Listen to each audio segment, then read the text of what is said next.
શ્રી ગણેશાય નમઃ.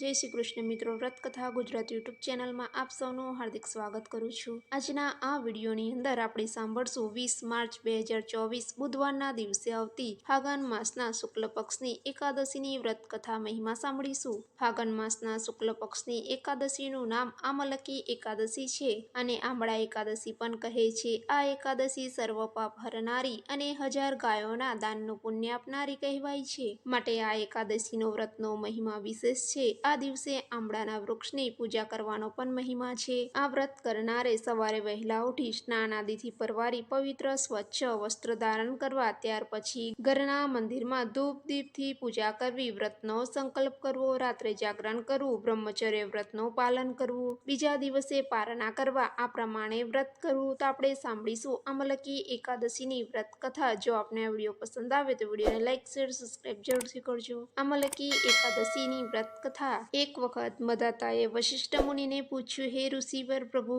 મારા મનુષ્ય કલ્યાણને માટે મને માર્ગ કહો.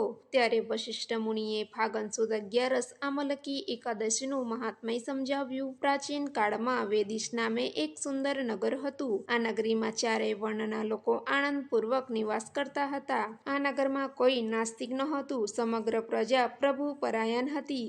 કોઈ પાપી તો હતું જ નહીં, નિર્ધન કોઈ હતું નહીં. દારૂણ દુષ્કાળ એટલે શું તેની આમ જનતાને જાણ પણ ન હતી. કોઈ પણ પ્રકારનો ઉપદ્રવ પણ ન હતો.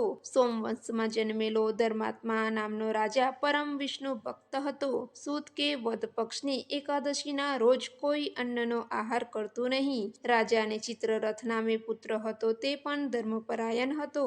શાસ્ત્રોનો જ્ઞાતા હતો. રાજ્યમાં સૌ કોઈ એકાદશીના દિવસે ઉપવાસ કરતા હતા. ફાગણ સુદ 11ના દિવસે નાના મોટા સૌએ ઉપવાસ કર્યો, કારણ કે આંબળા એકાદશીનું વ્રત અબાલ વૃદ્ધ એમ સૌ કોઈ કરતા. આ વ્રત મહાફળ આપનારું હોવાથી રાજા તથા પ્રજાએ નદીમાં સ્નાન કર્યું. ચિત્રરથે મંદિરમાં જઈને ભગવાન વિષ્ણુની પૂજા કરી. તેને આ દિવસે આંબળાના વૃક્ષની પણ પૂજા કરી.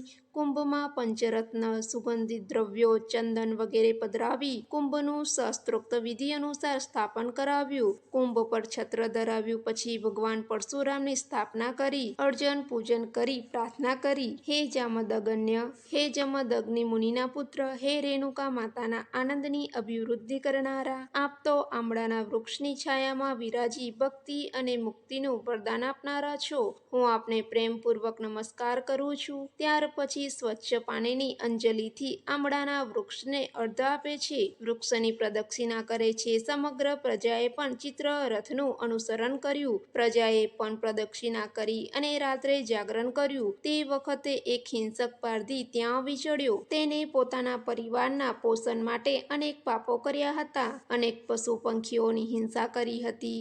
ધર્મ વિમુખ પારધીએ અહીં ઉત્સવ અને દીપમાળા નિહાળી. અહીં તેને કુંભનું સ્થાપન જોયું. કુતૂહલવશ તેને ભગવાન પરશુરામના દર્શન કર્યા. એકાદશી વ્રતની કથા તથા વિષ્ણુ ભક્તોની કથા પણ સાંભળી. આ પારધીએ જિજ્ઞાસા વૃત્તિથી જાણે અજાણે એકાદશીનું જાગરણ કર્યું હતું અને કથા કીર્તનમાં સહભાગી થયો હતો અને આ પ્રકારે તેને રાત્રિ વ્યતીત કરી હતી. વિષ્ણુ ભક્તોનું પૂજન જોવાના પ્રભાવેને આમલકી એકાદશીના જાગરણના પ્રતાપેથી મૃત્યુ પછી વિદુરથ રાજાને ત્યાં પુત્ર તરીકે જન્મ્યો. તેનું નામ વસુરથ રાખવામાં આવ્યું. વસુરથ ધર્મિષ્ઠ અને પરાક્રમી થયો. તેના પરાક્રમથી ઘણા રાજ્યોમાં તેની આન વર્તાતી હતી. એક દિવસ વસુરથ શિકાર રમવા ગયો, પણ જંગલમાં તે ભૂલો પડ્યો. તેને કોઈ રસ્તો જડ્યો નહીં. તેને ખૂબ ભૂખ અને તરસ લાગી. તેથી તે થાકી ગયો અને એક ઝાડ નીચે સૂઈ ગયો. એ ઘસઘસાટ ઊંઘતો હતો.